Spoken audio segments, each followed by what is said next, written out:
So let me ask you something that feels a little uncomfortable to say out loud.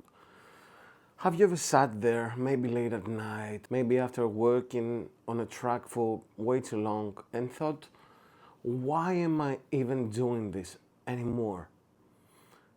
If you haven't, congratulations, you're either very, very healthy or maybe lying to yourself extremely well. Because right now, it kind of feels like everything is stacked against people who actually make music. AI can generate songs in seconds. Streaming pays, let's call it, symbolic amounts. Nobody buys albums anymore, or at least most people don't, and it feels like the internet is already full of more music that anyone could listen to in 10 lifetimes. So the question sneaks in: is writing new music actually pointless now? That's what I want to talk about today. And just to set expectations early, this isn't going to be a motivational speech. It's not a rage video either. I don't have a pitchfork. I don't have a startup. I just have a guitar, some opinions, and a lot of conversations with musicians who feel kind of weird lately. If that sounds like your kind of thing, feel free to subscribe. This channel is basically a group therapy with slightly better information. I teach guitar for a living. That means I talk to musicians at very, very different stages of their lives. Some are beginners, some are very, very good and quietly miserable. Some are professionals who've done all the right things and still feel like the floor moved underneath them lately. And over the last year or two, a very specific sentence keeps coming up. It's usually phrased differently, but it always means kind of the same thing. I don't know what the point is anymore. It's not that I hate music, it's not that I'm burned out, it's just, what am I aiming at right now?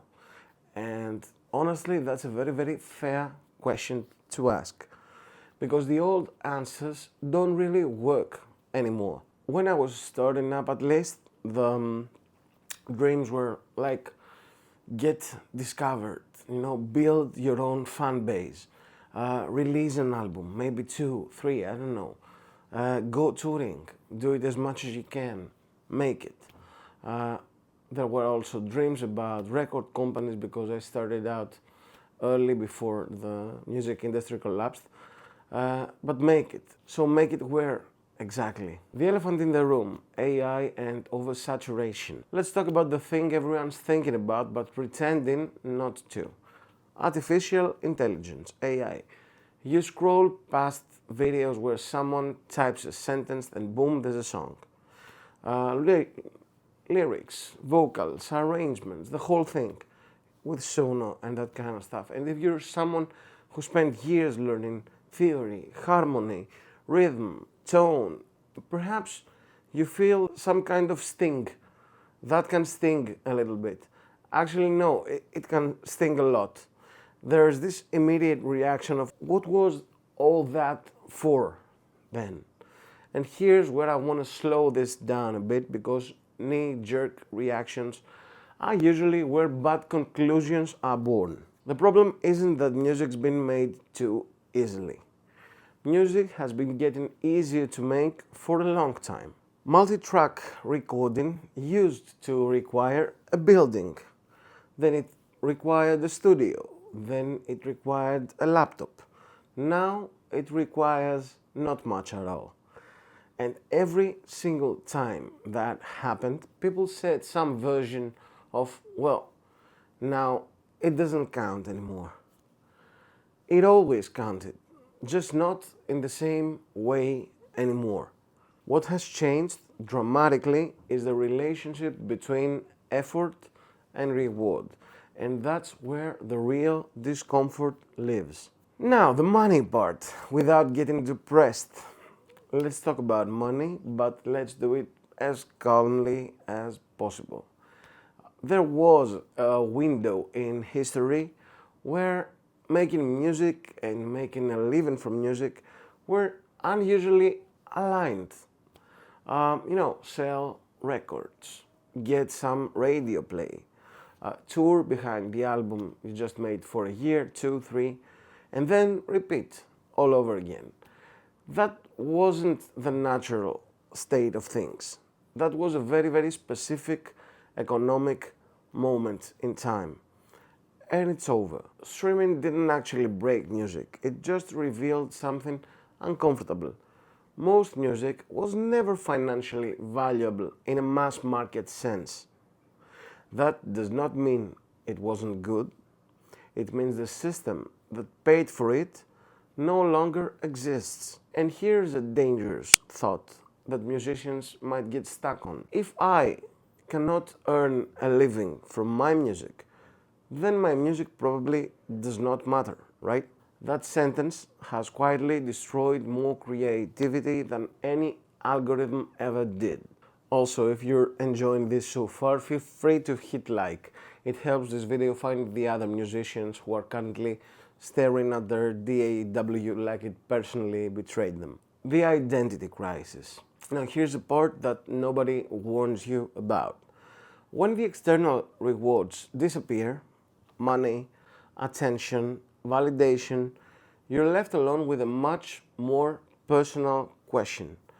Why am I actually making this? And that can be a terrifying thought, because to say I love music is a very, very nice sentence until it's the only sentence left. Most musicians, at least those I know of, don't quit because they hate music. They still love music. They quit because they never answered that question clearly, and now they're probably exhausted. And this is something I see all the time in teaching as well, in different forms, but it's really similar. Someone comes in saying they want to get better, for example, but what they really want is the reassurance that the effort still means something.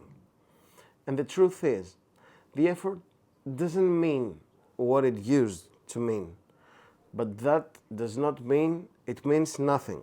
It just means that the meaning moved slightly.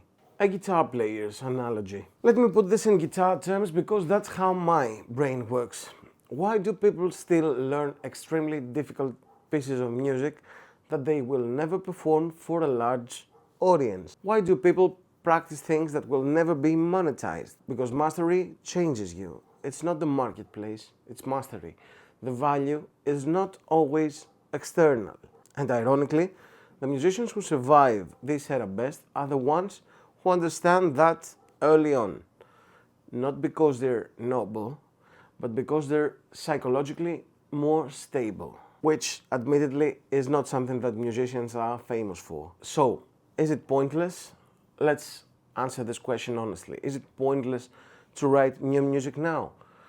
Well, listen, if your only goal is to become famous, to get validation, or have a very, very clean and predictable career path, then probably it is a terrible strategy, especially if music for you means rock music, metal music, and that kind of stuff, or jazz and blues. But if your goal is expression, which it should be, if your goal is depth as a person and as a musician as well, if your goal is to create your own identity, if your goal is connection with a smaller number of people that matter most for you, or simply becoming better than you were last year or last month, then no, it is not pointless at all. It's just no longer surrounded by illusions.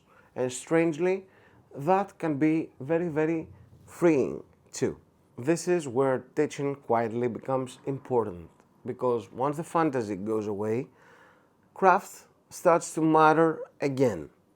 Not to impress any algorithm, but in order to feel grounded. A lot of my students do not come to the lessons to make it. Most of my students don't come to get lessons to make it. They come because they want to understand what they are playing, or they want to understand what their favorite guitar players are playing, or because they're having fun while playing the favorite songs, or because they're having fun creating new music. They want a reason to keep going that isn't external. They want to enjoy practicing more, and honestly, those are all very, very good reasons.